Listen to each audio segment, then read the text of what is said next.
being a, educated to be a teacher, certified teacher, my background was like telling me, okay, so what about all these low-income families who can't afford to be at home? I know there's a talk about it at public school and how teachers can lead the way, but my question is more like,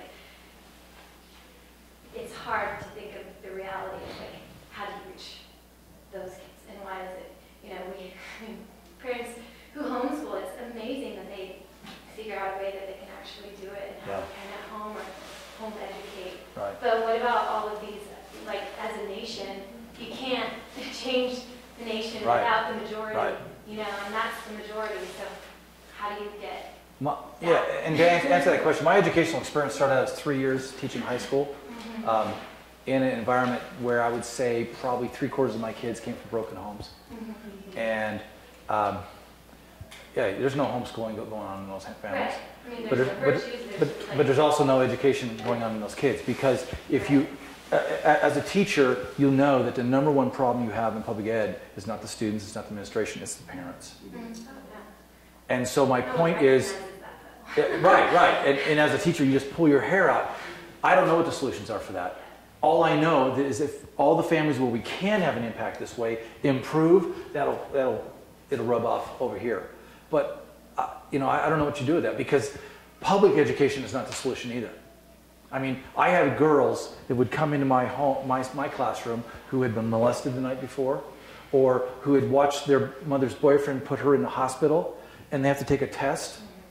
There's no education going on that day, probably that week.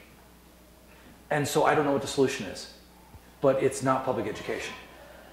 I think it's more and more members of society and of those communities who can do this, that they bring those people in and they try to help, and we get more volunteerism, we get more service going on, and all those kinds of things. Because until those families clean up, it doesn't matter what you do with those kids.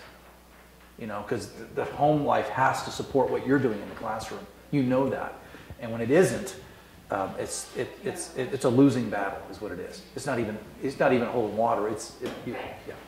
How long has the actual Thomas Jefferson education? Is this actually been 20 years that this doing this in the home? The book got published in the year 2000. So about 3 or 4 years, maybe 2 to 3 years before that, we had a manuscript version. So we started in '92. Probably took us to about '95 to really solidify this. And then we started communicating it, and then by the time we had a polished book, it was 2000. So I would say that we've been actively teaching this in the world for probably since probably 1995. And have you had many actual public school teachers or charter school teachers or people like that being showing interest and involvement, so that possibly at least portions of this are going out there to the families? Well, it's not happening at home, but it's kind of like one by one as it's built. It's an example. We're seeing, over the years, I've done a lot of public school faculty trainings, done a lot of corporate training with the same ideas, because it's human learning, right? I am seeing a rise in interest right now, public educators, schools, that kind of thing, because they know what they're doing isn't working. And the teachers are the ones going crazy. But by the way, I'm a fan of teachers. Yeah, but they are hampered by poor home values, and are hampered by administrations who don't get it.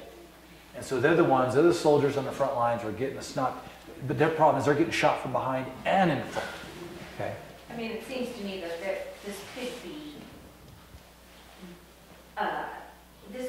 easily in a charter school type of a setting used. Yes, it's always best if it's in the home, but if that's impossible, I would think that this type of education in a charter school would be beneficial to any. I've worked with a number of charter schools where we taught this, and this was the premise that they used in the school, and it worked well. I'm working with a group right now in California, another charter school that just came on. I just taught 2-3 months ago a group of 27 public school teachers. We spent 3 hours. I did a special thing for them, how this works in the classroom, and they loved it. Got a standing ovation, and they want us to come back. And so there's starting to be some interest developed just a whole little portion I just was giving to the portion about being an inspiration. I can see, just because my reason for being in the college was totally different than most of the students. Right. And mine was my desire to learn, because I had not had the opportunity previously to do it. And I could see where that passion, that spark, and that desire rubbed off on many of the students, and also lifted the bar to how, what type of product they wanted to present to the class. After, I can remember when, and I'm not patting myself on the back, I'm much older than anyone in that class, so I hope I would have done better. But I started off one of the times where you had to do a presentation, and literally a couple of the kids were in the back room and under their breath were saying some 4-letter S words, you know, and scooting down in their desk and with mouth hanging open, because they knew they were going to have to be next, and they hadn't even come near. And a couple of the students asked the teacher if they could do theirs the next time. And a friend of mine who knew me said, my son came home and like worked on this project all week after seeing yours. He wanted to do better. Yeah. So it was just an inspiration That's right. to want to enjoy what you're doing instead of just being there to get through it. Right, and what you're doing is applying exactly what we're talking about in the college classroom. You set the example, everybody else rises to that level. That's what you did. And choosing what you want. They would see me say to the instructor, can I do my project on such and such, because I really am interested in that. Yeah. Yes, of course. And then the other students would, oh, well, can I do that? They didn't know to even ask. Right. Can I do something I'm interested in? Awesome. Okay, well, we've gone over time. Thanks for being here. I'll stay around for a little longer to answer more questions if you have, but thanks for being here, and we appreciate your time. Thank you. Thank you.